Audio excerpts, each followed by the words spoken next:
Welcome to the Jon Harrison podcast. Statistics show us that about 70% of people are disengaged in the workplace.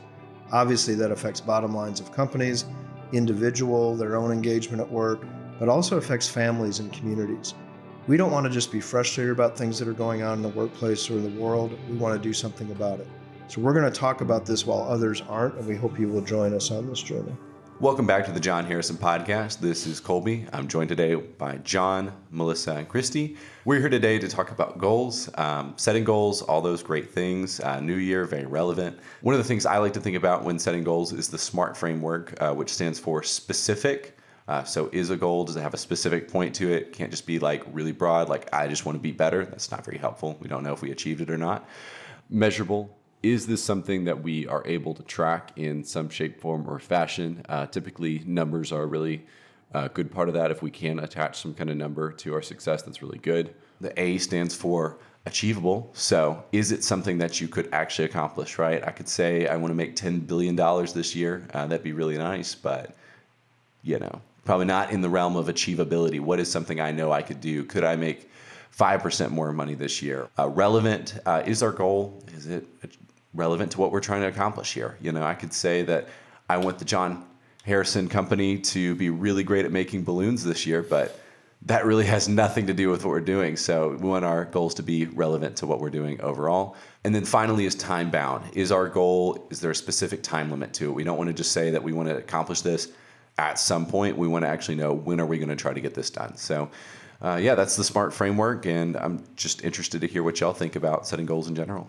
So Colby, thanks for that. I think, again, a lot of you may have been involved in goal-setting processes in companies, or you've set New Year's resolutions, as Colby said. I think what I want to add to that is where we miss it a lot is probably having some stretch in those goals to push ourselves to a point where, because we just talked about achievable, but someone could say, yes, I want to, it could be a weight loss. I want to lose 1 pound this year. Okay, that's very achievable. But if you said, I want to lose 50 pounds in the next month, probably not achievable. So stretch is important where it is going to make us uncomfortable. And an example I've used before with companies is when John F. Kennedy was president, he was giving a speech to Congress in 1960. And he said, I want to be on the moon at the end of the decade, basically. Well, I joke about that because NASA, he did not ask NASA if that was their goal. And so they got very concerned about that, right? And said, there's no way, right? We can't get to the moon in 1969. So the point is that seemed crazy, but it actually happened. If Kennedy would have said, I want to get to the moon by 1962, that would have not been reasonable. If he said, we want to get to using your point, Colby, we just want to get to the moon sometime. Could we do that all? That'd be awesome. And so now is it 20 years, 30 years, whatever. So could be today. It could be today. And so either way, are there personal goals in your life or business goals that should make people a little uncomfortable? Because that's where innovation comes from. Now, with all of that, I think what we also miss, so not only the stretch part, we miss behavioral goals. And those are harder to measure for sure. And we'll talk about that at the end of the podcast today. But are there behaviors that you want to work on this year? It could be just things like kindness. It could be being more open-minded to other people. It could be trying to be less fearful about things. And we could dig into every one of those for 20 minutes each. But I think starting the year off thinking, how can I behave differently at work, at home, family, out in society, when I'm driving, I don't care what it is, I think we miss that one a lot. Yeah, so with something like that, if we want to know that we've achieved it, what would be kind of a way to know if we've done that, right? Like, I feel like it would be kind of hard and difficult to be like, well, I want to be 25% nicer to my mother-in-law this year. Like, I don't think, how are we gonna measure that? So let me ask Melissa and Christy to jump in on milestones, business-wise, personal, how you might do that. I've got a thought that I want to end with on something that we provide for our clients, for individuals in our organizations that we work with that might answer that question even better. But what do you think? How do you start off the year and then make sure you're staying on track? Well, I think the first thing you have to do is actually be honest with yourself and identify the areas that have gotten off track. Because sometimes, like you were saying, as it relates to the stretch, we've got to make sure what we're selecting is really something that's going to stretch us and help us to be better. And it's not just low hanging fruit, right? So, having those conversations early with people that you trust, people that you work with, people that you love, and just ask, how can I be better next year? Once we talk about this all the time in every session we have, set clear expectations. I can't hit a goal if I don't understand what that goal is. Once I get and gather that feedback, then I can come up with a plan. So now I know I need to listen more than I talk. What am I going to do to put that in place? One of the things I've used as a trainer, because I love to talk and I know that sometimes I can dominate the conversation. So that's me having a hard conversation with myself, is that I use a method called hogs and logs. And it simply means I don't want to hog the conversation, but I don't want to just be somebody sitting on the log either and not giving input. So for me, I may give a suggestion and then I may wait and say, Christy, allow 3 people to talk before you say something else. That allows them to have input. Now, if you know me, you know I'm only going to wait about 5 seconds. So you got to jump in quick, right? We're being transparent here. But that allows me to sit back and hear other people's ideas, because there's a lot of innovation. We talk about having different hearts and minds around the table. But if one voice is dominant, then people will just sit back and rely on that one voice. So if you're that dominant voice, like myself, kudos, but also realize that you have to listen more than you talk. And that's just one method that I use. If you have something else, then, try that. But remember, you don't want to be a hog. You don't want to hog the conversation. And you don't want to be a log where you never give input. Yeah, and I think you've all heard this thing, like count to 10 before you say, people have anger. And it's interesting, we do a whole session on burnout and stress, and people throw out ideas that have helped them through stress and burnout. And it's our human tendency, if Melissa says, well, what I do, I charge my phone in the kitchen, not next to my bed at night. And someone else will go, that doesn't work, it won't work for me. I think that's a normal human reaction. So even this hogs and logs, or counting to 10, or people go, yeah, I tried it, didn't work. Well, you know what? Try whatever you need to try. Because the point is, if you want to listen more than you talk, or you want to not be as angry or aggressive of a driver, or you want to listen to your children more, or whatever it is, you may have to try 20 things to get there. But ultimately, you need to be asking these people around you, are you noticing a difference? Are you seeing something? Melissa, what's your thoughts? Yeah, you started headed down the path I was going to take there. But, in terms of things being measurable, I think having very clear, defined metrics in place is important. And that can align directly with the goal that the company has set, or it can be with your team one-on-one individually. So those one-on-one touch base points, I think, are very critical in these conversations. So you've gone through the specific, right? You know the who, what, when, where, why, and how. You've maybe even talked about the measurable pieces of it, but whether or not it's achievable and what other people expect from you and how you achieve that, I think is very important. So, having the transparent conversations to say, this is my goal. I heard what you said. I appreciate the feedback, whether that came through a performance review or a one-on-one conversation or a previous conflict you had with somebody, and all of a sudden it's like, okay, well, this has come to reality for me and now I need to focus on it. And to just take a step back and say, here are the things I'm going to do. Here's how I'm going to change my behavior. So the one-on-ones are very important, whether it's peer-to-peer or leadership to employee or, even with my mother-in-law, right? Like you said, Colby. So, just to have that transparency and openness and willingness to have those difficult conversations, I think is really important. Yeah, no, that's really great. I feel like a lot of times it is very easy for me to back away, or it's easy to back away from those more difficult conversations with people. It's nice thinking, okay, we have a formula way to do this in the workplace, with our surveys and things like that. But, I'm not going to hand someone in my personal life a survey and be that's like, right. I've got to, how can I have those conversations and really thinking about that? I think that's really good. So as we are kind of talking about goals, one of the most if not as popular as setting New Year's resolutions, as setting goals for the New Year's, is quickly forgetting about them and quickly moving on. So how can we make sure that when we set a goal, it actually happens? So let me just throw out one idea and then let my team jump in. So one thing Jen and I do on our anniversary, so it's not January 1st, but she always says, okay, what can I do more of or less of as your spouse? And she'll say, what can, she asks me that and I always go, nothing. She was like, okay, that's not helpful. Like, I know there's things that probably I could do better, right? And I think, so even that, like, we have touch points throughout the year. So to your point, like we set a goal, but then we don't wait till next anniversary, so to speak. Because I might say, hey, do you feel like I've been doing better of this? She'll say that same thing. So part of that is more conversations, I think, because we do set a goal, and you see this, right? Health clubs are very full in January, and then less full in February, and not full in March. So what would you say? I mean, Melissa, in your personal life or work life, how do you stay on top of that so it doesn't slide? I think that's where like the relevance comes in place, or just making sure.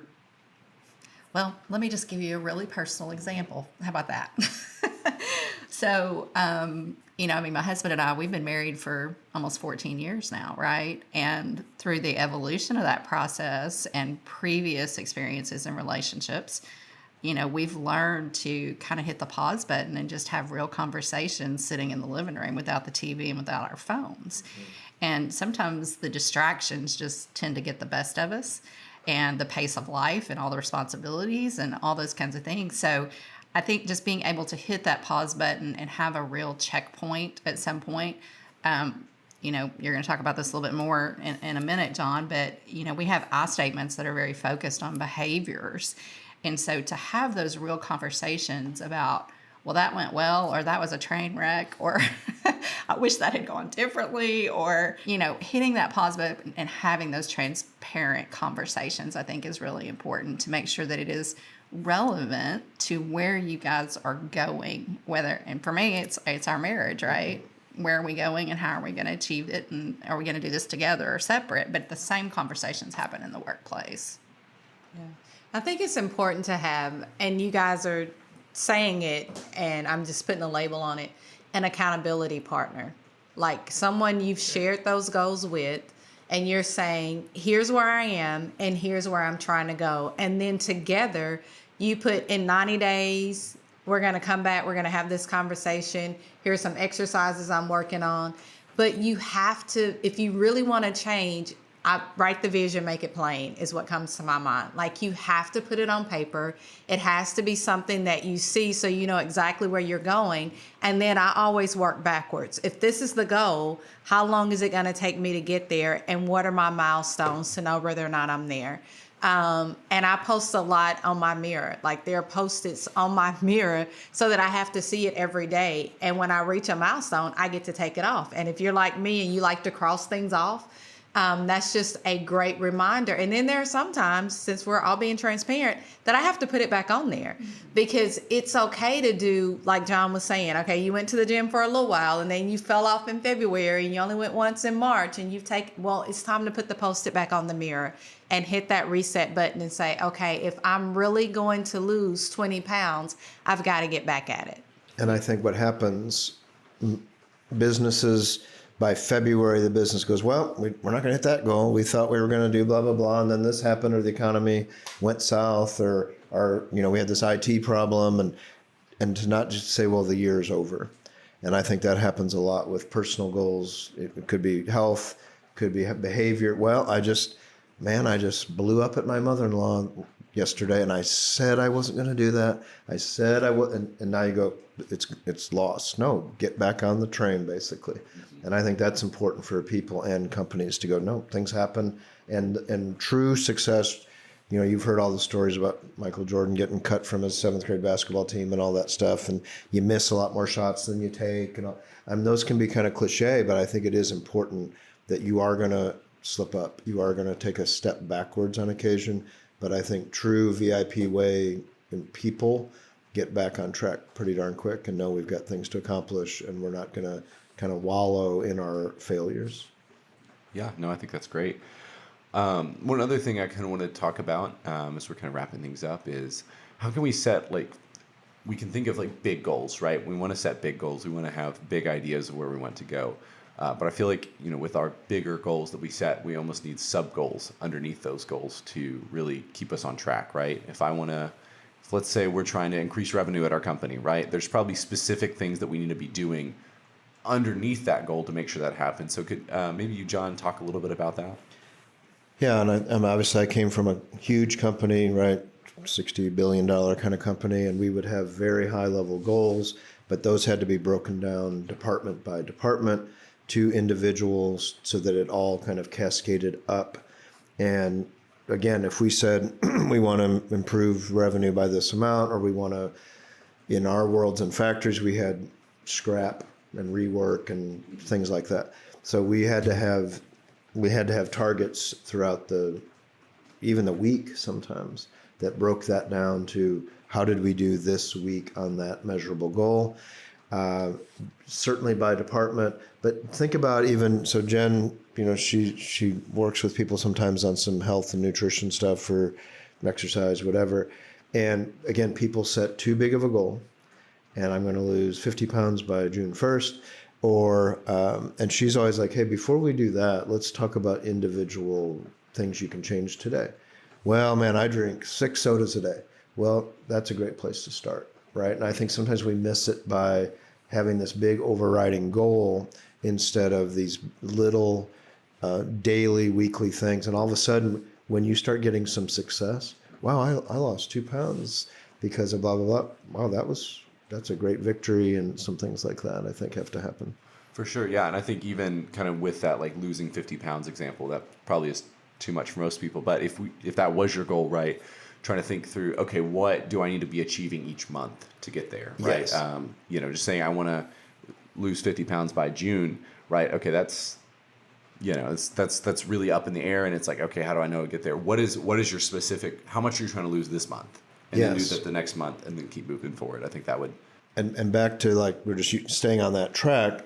Well, I was going to go to the gym 3 days this week. Well, it's Thursday and I've only went once, so I guess I failed. No, if you only did once this week, fine. Like Christy said, put the Post-it note back on the mirror and go, I'm going to fix it next week. I'm not going to just collapse. Yeah. And I think there's room to slowly lean into some goals instead of, starting it all at once. I've just moved in with some guys, and they're trying to help me eat healthier and things like that. And I was like, okay, we're going to do all this. I'm going to change everything up. And they're like, okay, whoa, before you do all that, what if you just start with your lunch? Let's just make that better.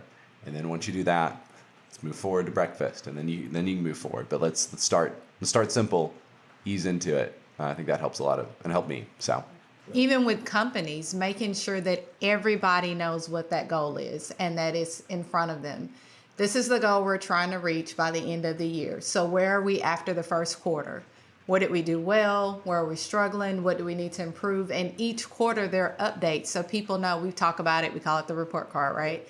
So everybody knows what that report card looks like. It's on display. We know what the goal is, and we know what it takes to get there. And if a department is dipping, I think making sure that it's on display kind of gives a little bit of that competitive edge, because if I'm safety, I don't want to be the department that's holding us back. So if everybody's good but safety, then safety is going to kind of step it up a little bit, and everybody else is going to want to stay where they are to stay on the right path. I think even that helps us reach our goal, and it helps us be just a little bit competitive, which is not a bad thing, because we're all working toward the same goal.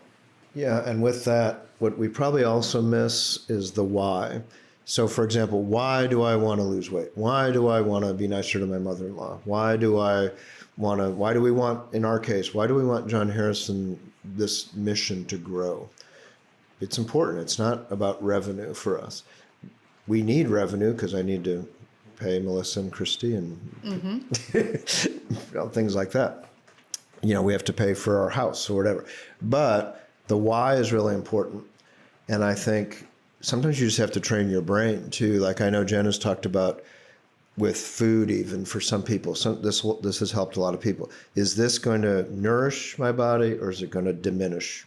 So sometimes you have to think, well, maybe I don't really need that. Now, it doesn't mean you never have sweets or you never have whatever, but almost every decision you make, is this aligning with my goal or not? And that helps. And with that, just from an organizational point of view, in terms of these behavioral goals, which are tougher to measure, we have something. Now, you've heard us in previous podcasts talk about upward feedback. So if you're a supervisor, we believe you should be getting feedback from your direct reports, right? So you're getting a different view of yourself as a leader, not just from your boss. But we've started to do what we call peer feedback, and we've had individuals just reach out to us and say, hey, I'm an engineer. I work with all kinds of people. I'm not a supervisor, but I work with, everybody in our company. I'm a salesperson. I'm a cashier. I'm an admin assistant. We think it's really valuable to get feedback, this is all based on our I statements that was mentioned earlier. What do people think of you in the workplace? And some of you go, oh man, I don't want to know that. Like that's going to be no fun to see. I will tell you, most of the time, these kinds of surveys are very positive. There'll be a few areas that will, what we would call blind spots, where you go, I didn't even realize people see me that way. But it also could be positive. Man, I didn't realize how much people love when I do blah, blah, blah. And so we're not saying everybody has to do that. Obviously, we're just talking more generic today. But if you do want to know, how am I perceived in my workplace? We have a very simple tool to do that. And to me, I'll leave it at this. I think whether it's informal or formal, I've told this story before, but Jen used to manage restaurants before I met her. And you all know this happens, right? You go to a new restaurant, check it out. It's okay. It's not great. And when the waitress or cashier, wherever you pay your bill, the person says, how was everything? And you go, great. And then you get out in the car and go, we're never eating there again because it wasn't very good. And she said, man, as a restaurant manager, that'll kill a restaurant because they're not getting feedback. So whether it's this thing where you sit across from someone that loves you, your kids or your spouse, how am I doing? Anything I can do better? I think healthy people and VIP way people want feedback. And so setting a goal is the foundation to that, because now you've got this thing in place, and now we can be doing touch points throughout the year to see, am I actually getting there or not? Hey, kids, you think I'm too busy and I don't spend enough time with you. How are we doing? And just to be open to that and realize some of it's going to be not pleasant to hear, but I think it's a real healthy thing in our society that isn't done very much, to get feedback, transparent, set a goal, have this be kind of the framework of your 2026. Yeah, that's really great. Just thank you all for listening. Hopefully you've learned something about how to set goals this year. Hopefully we've inspired you. You're ready to conquer the year, do all that great stuff. Thank you so much for listening, and we'll catch you in the next one. Thank you for joining us today on the Jon Harrison podcast. As you know, we believe that a positive work culture creates a ripple effect that extends into families and communities. If you found anything of value in today's episode, please share it with somebody so they can hear it as well. And if you have questions or topics you'd like us to cover in future episodes, please fill out the form below.